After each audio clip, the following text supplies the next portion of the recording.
Since the beginning of COVID, I don't think many people knew what Zoom was.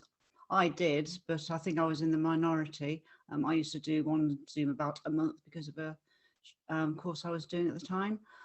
So this video is aimed at people who will join Zooms but don't really know much else. My name's Anne-Marie Pearman and this is Zoom for Beginners.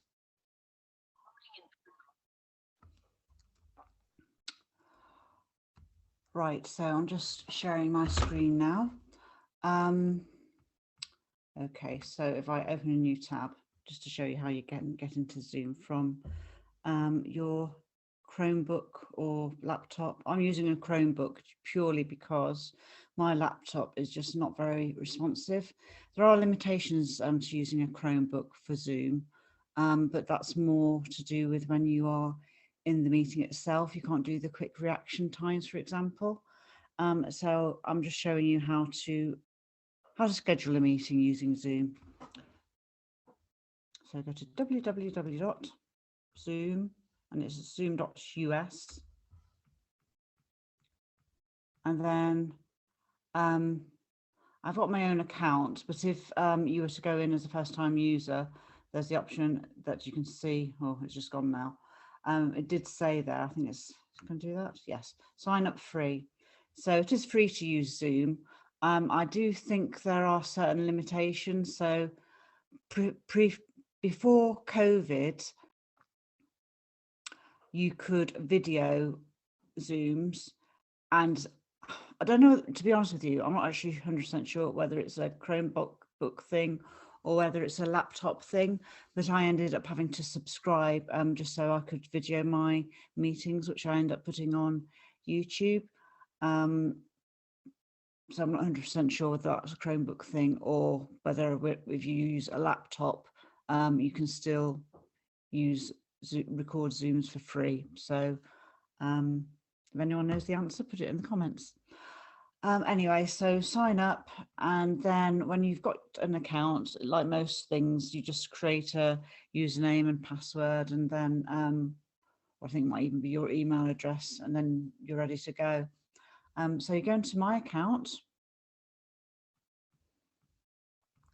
and then go into a couple of ways you can do it. You can either host a meeting like that, screen share only, or video off, but I don't want to ruin what I'm doing at the moment, so I will do it by going into meetings,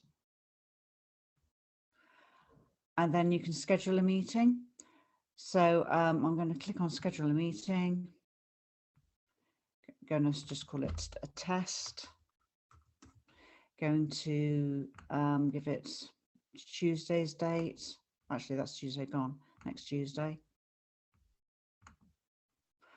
And then you can make it a recurring meeting, which is what I do with my Remap Your Life meetings that I schedule.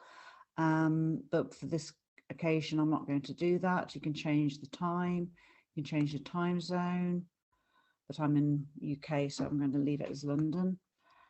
And meeting ID, you can generate it automatically, or you can allocate your own personal meeting ID. I generally keep it on generate automatically.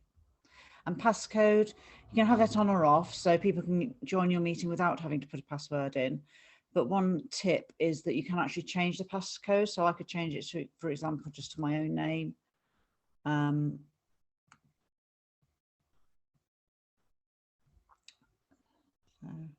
Oops.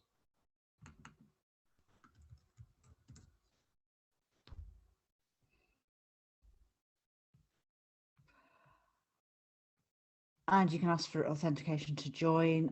Waiting room only uses, I normally have that on just in case people, with me, I tend to have open Zooms.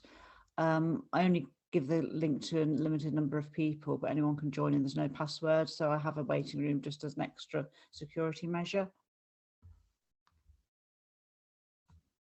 And mute participants upon entry. And then you can add another host. So if you wanted another host, you could add their name or email address there, and then you just save.